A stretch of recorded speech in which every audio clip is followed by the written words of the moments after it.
Мына бүгін 27 апрель. Бүгін ушу Москва шаарында келип, өзүбүздүн жакын мекендештер менен бирге Кыргыздын улуу инсаны Чубак ажы Жалиловго Куран окуттук. Ал эми Чубактын жанында турган Баймырза Замирбек уулу Чубак ажы Жалиловдун бир тууган жээни.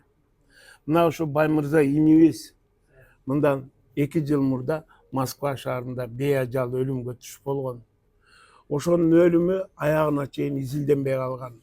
Ал 5-этажда өзүнүн 2 классташы менен абдан катуу жаңжалдар болуп, Баймырза жийектей созулган, шунчалык таекемдей болом деп жашаган адам болчу. Ошондой тагдырга себепкер болгон окуя катталган, бирок бул укуктук жактан изилденбей, өзүн өлтүрүүгө жаап койгон. Мен келип мына ушул маселелерди азыр ошо караштырып жүрөм. Негизги эле максатым адилеттүүлүк болсун дейм.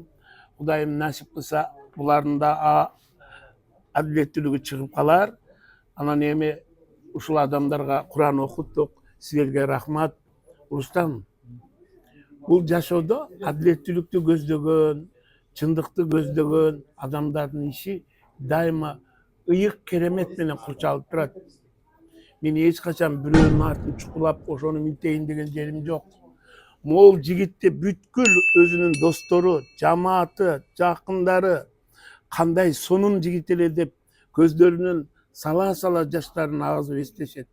Ушундай жакшынакай адам өзүнүн досторуна, классташтарына жардам берип, бирок аягында алардын зомбулугунан өзү өлүмгө дуушар болгон. Эми Кудай таалам колдоп, мына ошого окшогон адилетсиздиктер түзөлүш керек деп ойлойм да. Ошондой максаттар менен келдим. Силердин жамаатыңар ушулар келишип, бүгүн ушу жерде дуа кылышып, бардыгы жашоодо адилеттүүлүк болсун деген балдардын пейилдерине Кудайым береке берсин, жакшылык болсун. Адилеттүүлүк ар бир адамдын жакшы пейили аркылуу гана күчтөнөт. Силерге чоң рахмат, ыраазычылык айтам. Сизге чоң рахмат устаз. Аллах таалам ыраазы болсун. Ар дайым ушундай жакшылыктардын алдында жүрө бериңиз. Чоң рахмат. Ал эми Рустамдын каналындагыларга эмне дейм? Дайыма Рустам каналын көргүлө. Себеби Рустам чындыктын артында жүргөн ошондой мыкты балдардын бири.